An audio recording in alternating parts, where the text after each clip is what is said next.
Episode के शुरू में दिखाया जाता है कि एक एयरपोर्ट है जहाँ पे एक लड़का जा रहा होता है। वो एक लड़की से टकराता है। लड़की कहती है सॉरी मैं फ़ोन पर थी इसलिए मैंने आपको नहीं देखा, लेकिन लड़का आगे से रूडली बिहेव करता है और चला जाता है। इसके साथ जो लड़का होता है वो कहता है आप फ़िक्र न करें, वो आपसे बात नहीं कर रहा था। लड़का इसके पास जाता है तो वो गुस्सा हो रहा होता है और कहता है कि तुम इस ऐड को देख रहे हो, उन्होंने इस ऐड को प्रमोट करने के लिए ऐसे सेलिब्रिटी का इस्तेमाल किया है जिसको आज से पहले मैंने कभी नहीं देखा। लड़का भी उसकी बात के साथ इत्तेफाक करता है। फिर दिखाया जाता है कि एक लड़की किचन में काम कर रही होती है जब इसके फ़ोन की बेल बजती है तो वो कहती है यस मिस जियो मैं आ रही हूँ। जब वो उन सब लोगों के पास जाती है तो वो सब लोग इकट्ठे होकर एक बड़े हॉल में चले जाते हैं जहाँ काफ़ी लोग बैठे होते हैं। वो आपस में बातें करते हैं कि प्रेसिडेंट कंग बहुत हॉट है। उसकी दोस्त कहती है कि दादे को देखकर तो नहीं लगता, ये तो बात अफवाह ही लगती है। सब लोग इंतज़ार कर रहे होते हैं लेकिन प्रेसिडेंट कंग के आने के बजाय उसका सेक्रेटरी आकर प्रेसिडेंट कंग का मैसेज उन लोगों तक पहुंचा देता है, जिस पर इसका दादा बहुत गुस्सा होता है। मिस यो कहती है कि ये प्रेसिडेंट कहाँ है, तो लड़की कहती है कि प्रेसिडेंट काफ़ी इंटरेस्टिंग पर्सनैलिटी लगता है। फिर एक आदमी दिखाया जाता है जो वॉलीबॉल खेल रहा होता है। वो काफ़ी देर से कोशिश करता है लेकिन बॉल अंदर नहीं जा रही होती। इतने में पीछे से कोई बॉल फेंकता है, वो तो सीधा सुराख के अंदर चली जाती है। वो बहुत मुतासर होता है और पीछे मुड़कर देखता है तो प्रेसिडेंट कंग आ रहा होता है। प्रेसिडेंट कंग कहता है कि काफ़ी अरसा हो गया मिस्टर पार। इससे पूछता है कि तुम यहाँ क्यों हो। मिस्टर पार्क इससे पूछता है कि इनॉग्रेशन पर क्यों नहीं गए। वो कहता है कि मैंने सुना है तुम बहुत मेहनत कर रहे हो। मेरे पेरेंट्स को कॉन्ट्रैक्ट बेचने के लिए रिश्तेदारों हत्ता कि अपनी बीवी से रिश्वत ले रहे हो। तुमने इस कंपनी के लिए एक सेलिब्रिटी को हायर किया क्योंकि वो तुम्हारा नीफ्यू है, मैंने एयरपोर्ट पर देखा। वो उसे काफ़ी डांटता है और फिर चला जाता है और वो मिस्टर प्रेसिडेंट कंग ही करता रह जाता है। वो नीचे गिर जाता है और फिर फुल ग्राउंड में पानी निकलने लगता है। एक लड़की को बर्थडे का मैसेज आता है वो कहता है कि मुझे तुमसे मिलना है। लड़की मिस यो से कहती है कि आज मैं डिनर आप लोगों के साथ नहीं कर सकती क्योंकि मिस यो कहती है कि क्या कोई लड़के का चक्कर है। लड़की कहती है कि आपको कैसे पता हो, तो वो कहती है कि तुम्हारी आंखें बता रही हैं।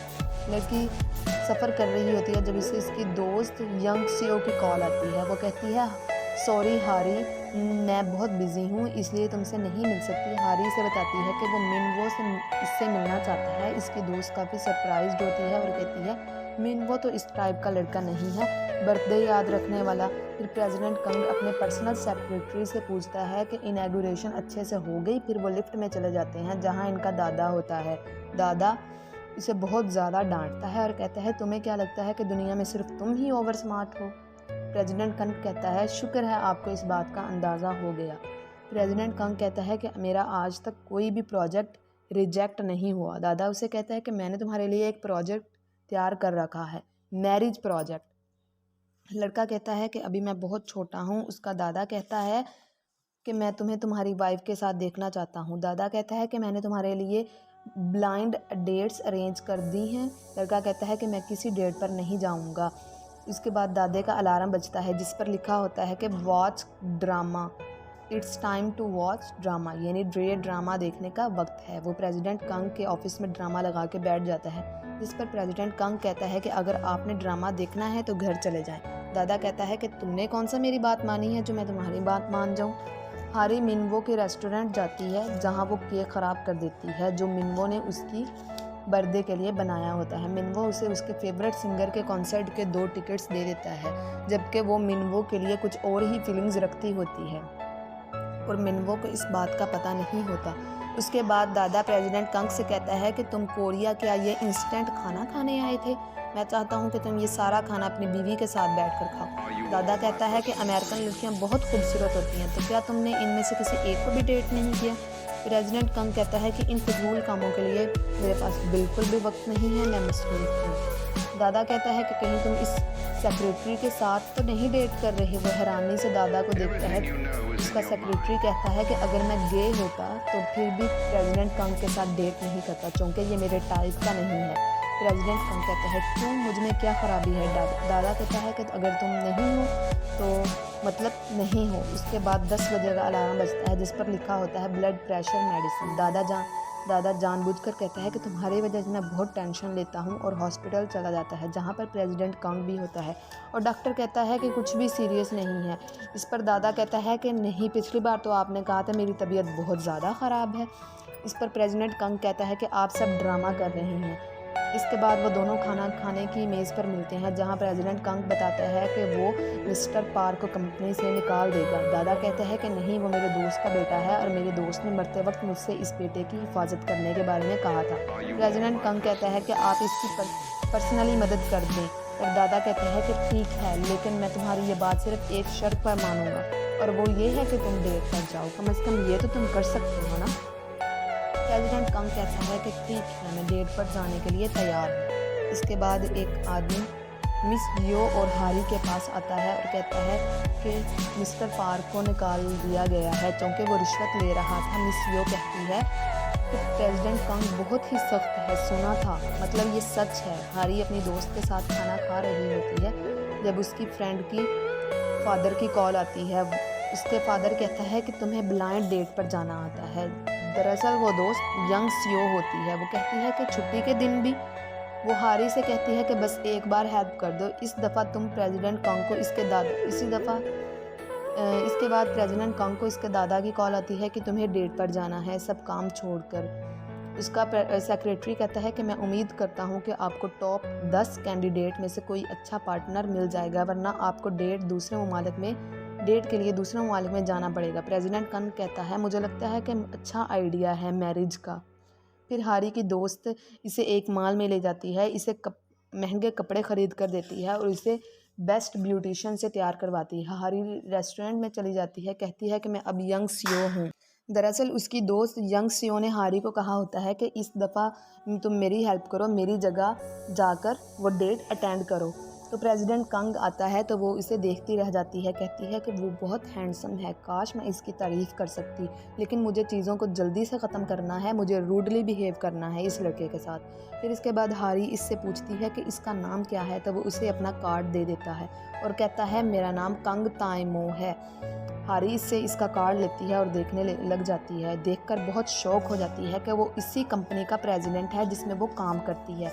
प्रेसिडेंट कंग पूछता है सब ठीक है, तो वो कहती है मुझे वॉशरूम जाना है। वहाँ जाकर यंग सीओ यानी अपनी दोस्त से कांटेक्ट करती है, लेकिन नहीं हो पाता। वो इसे बहुत बुरा भला कहती है। वापस आ जाती है, वो चाय का कप उठाती है लेकिन हाथ कांप रहा होता है।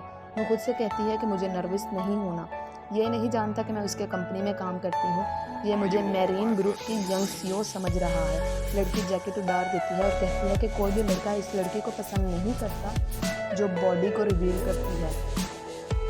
लड़की बहुत वियर्ड बिहेव करती है। वो हर मुमकिन कोशिश करती है जिससे वो शादी से मना कर दे, लेकिन लड़का इसके बरक्स कहता है कि मुझे ऑनेस्ट पर्सन आपकी तरह पसंद है। लड़की कहती है कि ये इतना पॉजिटिव क्यों है, मुझे कुछ करना पड़ेगा। हारी कहती है कि क्या तुम मुझे सच में पसंद करते हो, चलो एक रूम ले लेते हैं।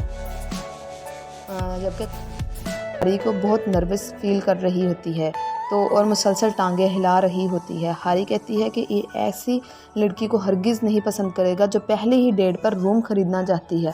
प्रेसिडेंट कंग एक रूम ख़रीद लेता है और कहता है चलो। हारी भागने की कोशिश करती है, तभी वो एक लड़की से टकराती है। वो इसे बालों से पकड़ लेती है। हारी कहती है कि तुम कौन हो। वो कहती है कि मैं मिनसिक की गर्लफ्रेंड हूँ।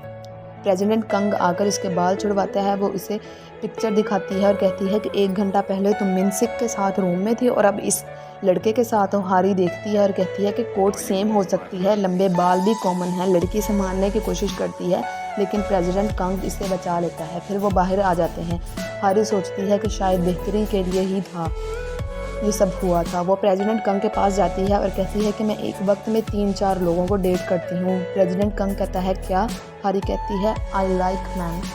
फिर वो बाहर निकलती है जिस पर हारी भागने लग जाती है। वो औरत इसके पीछे आ जाती है और कहती है कि रुको, मैं तुम्हें आज छोड़ूंगी नहीं, तुम मेरे बॉयफ्रेंड को साथ डेट कर रही हो।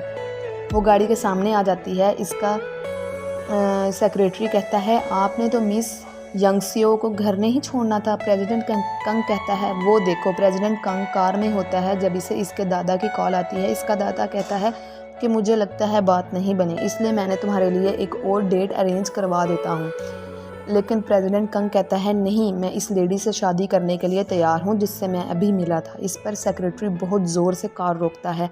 हारी और इसकी दोस्त यंग सीओ एक बार में जाती हैं, वो गाती हैं। हारी इसे सारी डेट का बताती है। यंग सीओ को इसके डैड की कॉल आती है और वो आकर हारी से कहती है कि तुमने ऐसा क्या किया कि प्रेसिडेंट कंग तुमसे शादी करना चाहता है। इसका सेक्रेटरी कहता है कि आप ऐसी लड़की से कैसे शादी कर सकते हैं जो एक वक्त में इतने लड़कों को डेट करती है। आपको भला ऐसी लड़की से शादी करनी चाहिए जिससे आप प्यार करते हो। प्रेसिडेंट कंग कहता है कि मैं इन ब्लाइंड डेट पर जाकर अपना वक्त ज़ाया नहीं कर सकता और मुझे वैसे भी मिस जिन यंग सीओ पसंद है। उसके बाद सुबह के वक्त हारी कंपनी में जाती है जहां वो लिफ्ट में जाती है और वो प्रेसिडेंट कंग, उसका दादा और उसका सेक्रेटरी खड़े होते हैं उसी लिफ्ट में। लड़की बहुत मुश्किल से अपना चेहरा छुपाती है, वहाँ इसका आईडी कार्ड गिर जाता है और प्रेसिडेंट कंग उठाकर देता है और वो उसका नाम देखता है। आकर कहता है कि शिन हारी का नाम पहले भी सुना है कहीं। उसका रिकॉर्ड चेक करता है और कहता है ये लड़की बहुत हार्ड वर्किंग है, ठुकराती है और इन्हें बहुत अच्छा ट्रीट करती है। जबकि प्रेसिडेंट कंग का जो सेक्रेटरी होता है वो भी वहाँ जाता है और इसे देखकर हंसता है। यंग सीओ बाहर आ जाती है, वहाँ वो सेक्रेटरी से टकराती है। इसे लगता है कि इसे इसका ट्रू सोलमेट मिल गया क्योंकि वो काफ़ी हैंडसम होता है। यंग सीओ हारी के पास जाती है और कहती है प्रेसिडेंट कंग मुझसे मिलना चाहता है। तो हारी कहती है कि तुम इससे मिलो और सच बताओ कि मैं यंग सीओ जो पहले लड़की तुमसे मिली थी वो यंग सीओ नहीं है, बल्कि मैं मैरीन ग्रुप की यंग सीओ हूँ। लेकिन यंग सीओ कहती है नहीं, तुम ही जाओ। हारी चली जाती है। वो बैठी वेट कर रही होती है जब प्रेसिडेंट कंग इसे कॉल करता हुआ आता है और आकर इससे फ़ोन लेता है। कहता है तुम्हारे पास 2 सेल फ़ोन हैं, अपना नंबर सेव कर देता है। हारी से कहती है कि मैं तुमसे शादी नहीं करना चाहती, मुझे घर वालों ने फोर्स किया था। मैं ऐसे इंसान से कैसे शादी कर सकती हूँ जो बिल्कुल भी हैंडसम नहीं है, जिसको मैं बस एक दफ़ा ही मिली हूँ। यह कहकर चली जाती है। प्रेसिडेंट कंग इसके पीछे जाता है और कहता है कि हम शादी कर लेते हैं। हारी कहती है कि शादी को मजाक है, आप ऐसे कैसे किसी से भी शादी कर सकते हैं। प्रेसिडेंट कंग कहता है किसी से नहीं, आपसे। मैं आपको मौका देता हूँ, हम लोग डेट पर चले जाते हैं, इस तरह तुम्हें भी पता चल जाएगा जिन चीज़ों में मैं अच्छा हूँ। हारी गिरने लगती है, प्रेसिडेंट कंग इसे बचा लेता है। हारी चली जाती है। जब वो बाहर जाती है तो वो मिन वो को देखती है, वही लड़का जो वो इसका दोस्त होता है और उसे उसकी बर्थडे पर 2 टिकट्स देता है और नीचे होकर कार में चली जाती है, जबकि वो कार प्रेसिडेंट कंग की कार होती है। प्रेसिडेंट कंग इसे हैरानगी से देखता है और कहता है कि पहले तो ये मुझसे शादी नहीं करना चाहती थी और अब ये मेरी कार में कैसे बैठ गई। और यही पहली एपिसोड का इख्तिताम